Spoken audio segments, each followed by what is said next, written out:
We're restarting, and I really want y'all to get to know me more and see why I think the way I think and why I'm just so big on helping women elevate. And he said,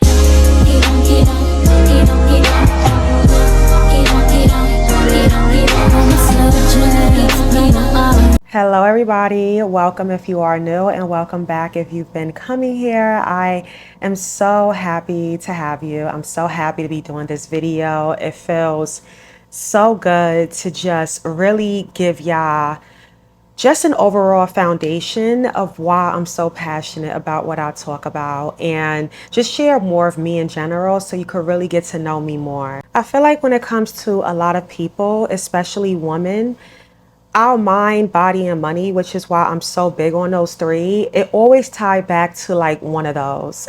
So and it's something that I didn't want to just pick one lane when I started doing content. I felt very all over the place at first. And I'm like, instead of just trying to pick one thing, I really want to keep it within the lines of mind, body, money, because that's literally what I talk about like most of the time.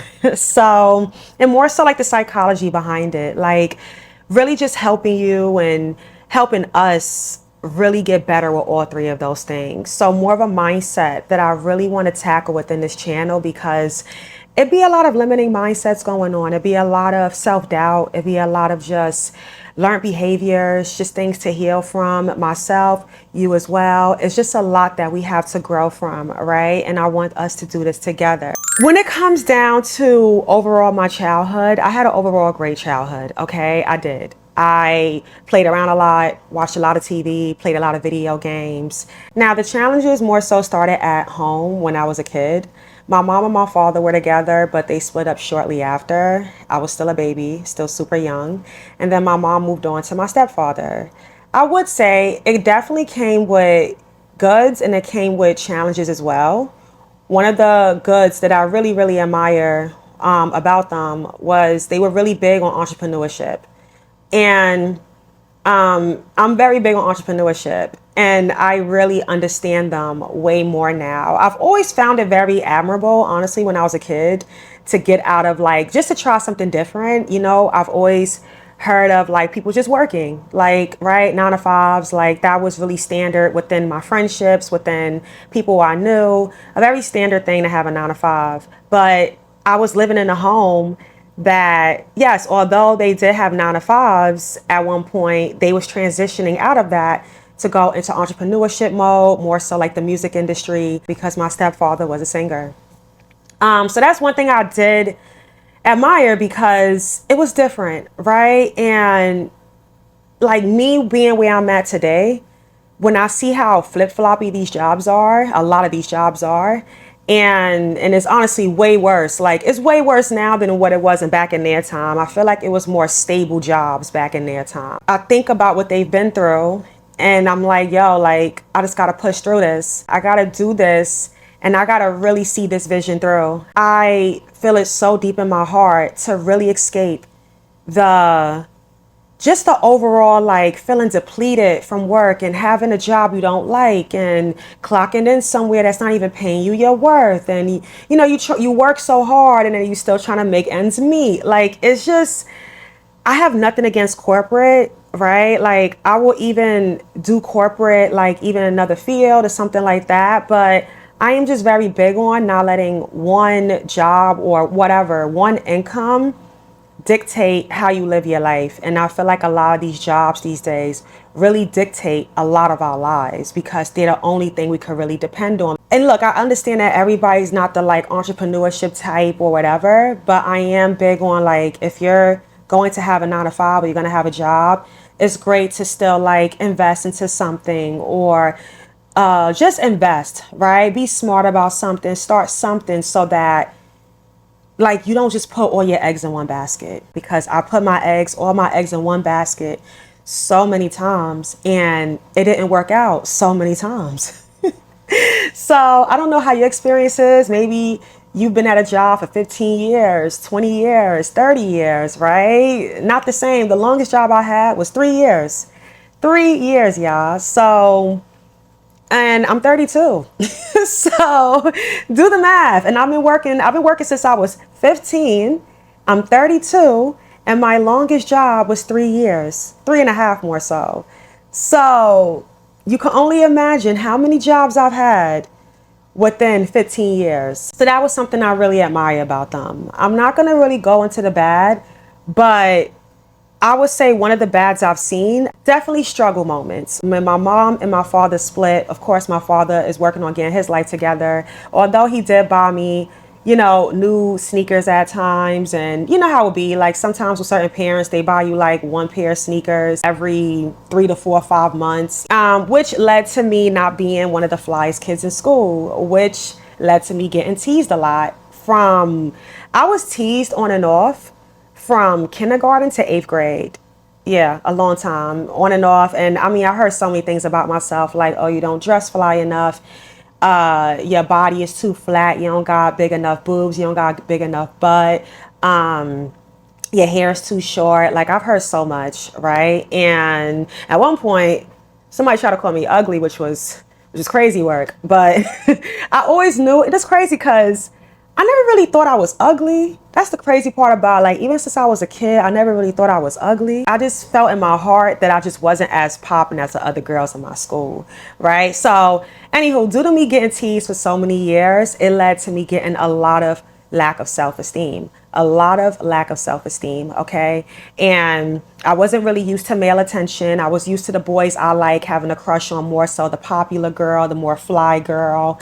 I was used to people kind of treating me any kind of way because they just more so like deem me as like she's whatever. And when your confidence is that low, which is why it's very important that no matter what you might be going through, if you have a child, please speak life into them. Speak life into them as much as you can.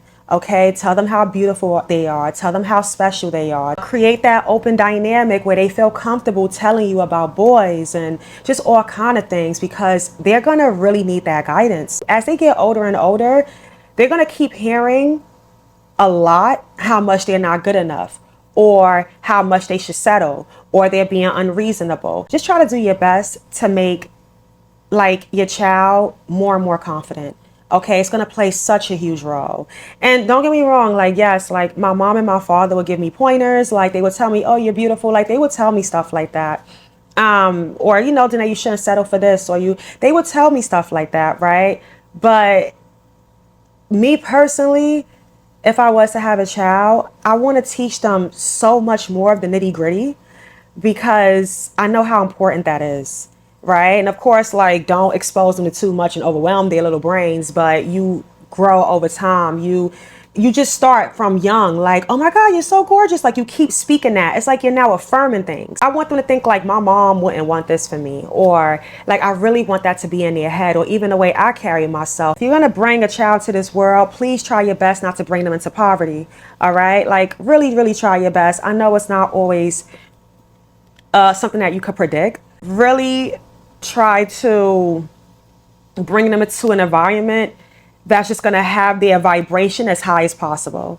And even for the ones who really been struggling and they make it out, yes, that's amazing. Me personally, I really want to be more in a better situation before I bring anyone to this world, just because I know what it's like to feel kind of like that low vibration in a sense. When I finally left 8th grade, because I was pretty much in the same school. So from kindergarten to 8th grade, I was in the same school. I went to Family Academy. When I left 8th grade and it was time to transition into 9th grade, I started getting so much attention. Like that summer of going from 8th grade to 9th grade, that summer right there, it really changed my whole life forever. Like I was chilling with my friends, one of my girls to this day, I was chilling in her hood. And I just started getting attention from boys, like, who that girl right there? And right, like Harlem, like, I'm outside in Harlem. I was never really outside in Harlem. I was inside the house playing Pokemon, isolating, like watching the Parkers, watching TV all the time. Like I looked forward to my favorite shows coming on. I still do, but that was really my life. Like I really look forward to just rushing home and playing the game. I look forward to watching TV. I look forward to just staying in the house. I think I had a whole summer where I pretty much just stayed in the house and watched TV and played video games. Like that was the kind of kid I was in a sense. But that all changed the summer right before high school. It went from me just living this super innocent, sheltered life in a sense to just ending up like dealing with boys from the hood who didn't really respect me or treated me right, played games, had other girls not liking me because they like the same boys I was dealing with me. And oh man, it was a lot. I was the kind of girl, y'all, if I liked you, I just wanted to be in your presence. That's it. And I'm still like that. But I was heavily like that. Like, I mean, you ain't got to do nothing for me. You don't got to buy me nothing. You don't got to help me with nothing. I just want to be with you. I was like that. And those were some of the most worst years of my life. I didn't really require much. Oh my God, I did not require much. It was very easy to sway me with words back then. Very, very easy to sway me with words because my self-esteem was that bad, right? You could just tell me good morning. You could just tell me good morning. You could tell me, like, how's your day today? You could just give me conversation. We could play the question games. We could, we could just do all of that. And I would just like start liking you more and more and more. Even when guys would be like, oh, come to my house. I genuinely thought we were going to chill. And not to say like I've never been on like little movie dates. Yeah, I have here and there. But for the most part, it will be guys being like, oh, come to my house. And I'm thinking like, okay, like, you know, I know that we're young. I know that a lot of us are broke. So I'm not thinking anything of it. I just want to be around you, right? And then I'm thinking like when you invite someone to your house, that's pretty much an intimate setting. Like not like an intimate as far as like sex, but like on some like, yo, like I really must, I'm thinking in my head, oh, they must really like me to invite me to such a personal space. I didn't think that people would just be out here inviting people so easily to their homes. I mean, that's how you get robbed and killed. Honestly, a good amount of guys from teenagehood would just try and try again to have sex with you. Like try. And they wouldn't really care about the quality time. It's like they want to put on a movie just to like, you know, like it's like, but I used to always think like I gave you no reason to think we're going to have sex. As I keep like trying to give these boys a benefit of the doubt and I keep just seeing how horny they were, I'm like, what? Like, I mean, I was kicked out of homes because I didn't want to have sex. Things like that.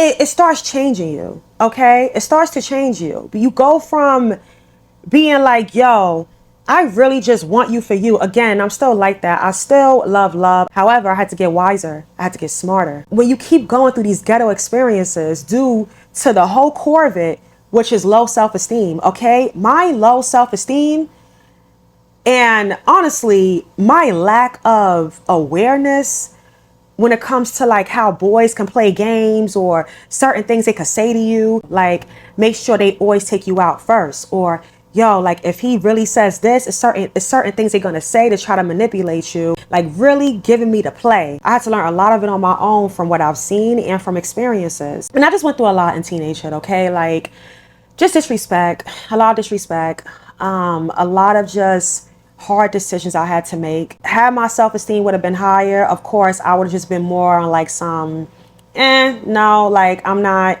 right? But since I just felt low in regard to how much I got teased and I felt low in regard to like just not getting the attention that I always seen other girls get and just so many things, I just settled and dealt with a lot. Again, if you're a woman who've been through that, who had low self-esteem, or even if you didn't have the like worst self-esteem, if you really tried to be there because you really liked the boy and you just felt like they didn't care how much you liked them, they just wanted to have sex with you.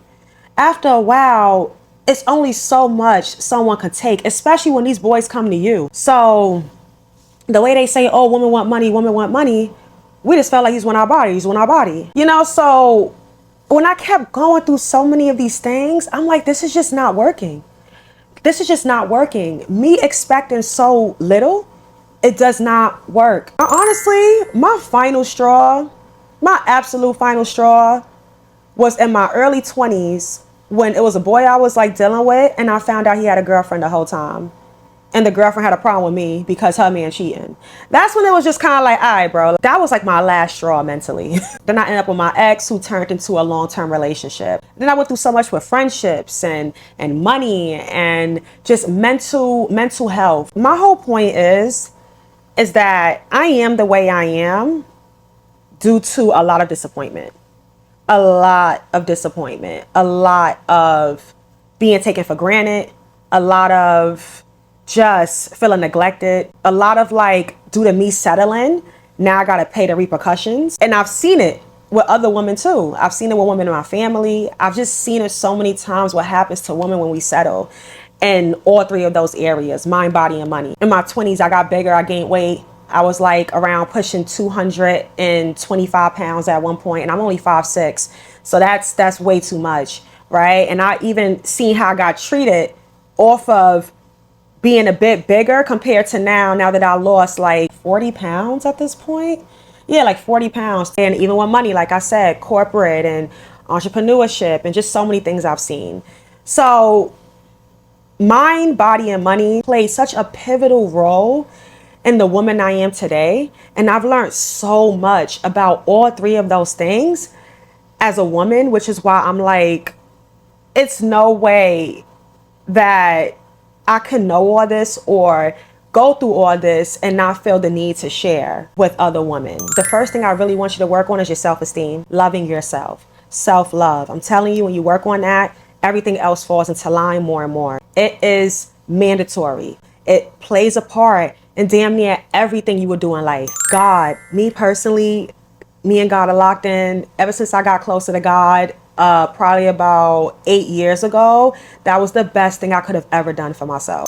I learned so much so young, and I'm still learning so much. I've heard so many things about myself, like, oh, Danae, you're so bougie, or Danae, like, you run a strict program at times. I've always been someone who's been big on your appearance and protecting yourself and, you know, self-centering yourself. I've always been big on that. It's just I'm now able to show it and be vocal about it. Okay? And really, really believe in it. So I hope this video gave you more insight to me and who I am and how I am and why I am the way I am. And it definitely came from a lot of trauma. It came from a lot of learning and unlearning and then learning again. It came from a lot of that. But I'm grateful, because I wouldn't be here today. I wouldn't be so passionate. And I see what God has been doing. I see why I was born into the family I was born into. I see why I was born into the circumstances I was born into. I just see a lot more of it now, because I know that this could touch and save so many women. I want to be that overall sister to you. I just want women to be better. I want women to be great, because we're in a very scary world. We're in a world where especially a lot of Black women are going through a lot. It's a lot that we got to figure out. It's a lot that's against us. It's just a lot on our shoulders. I'm here to really talk about real stuff, real life. Okay, because every time, like, Instagram be fake, honestly, for the most part. Only reason why I'm still on Instagram is because, like, I know a lot of people on there. But my TikTok tells me all the time how much people are going through, especially women. It tells me all the time the real life struggles women are going through. Tired of these men. Oh, I'm so exhausted. I'm tired of survival mode. I'm tired of, you know, my parents are toxic, or I'm trying to navigate life. It's just so many, like, things I see women feeling so, like, stretched in about, or just so stressed about, or so unseen on. Like, I want a safe space for that. Okay, like, yeah, you know, we could show the cutesy stuff and the luxury stuff or whatever and look like everything is all good, but that's just not soul filling to me. Like, I could do stuff like that, and I will, but I'm really gonna also talk about real life. So I love you. I hope that you are, sorry, my dog.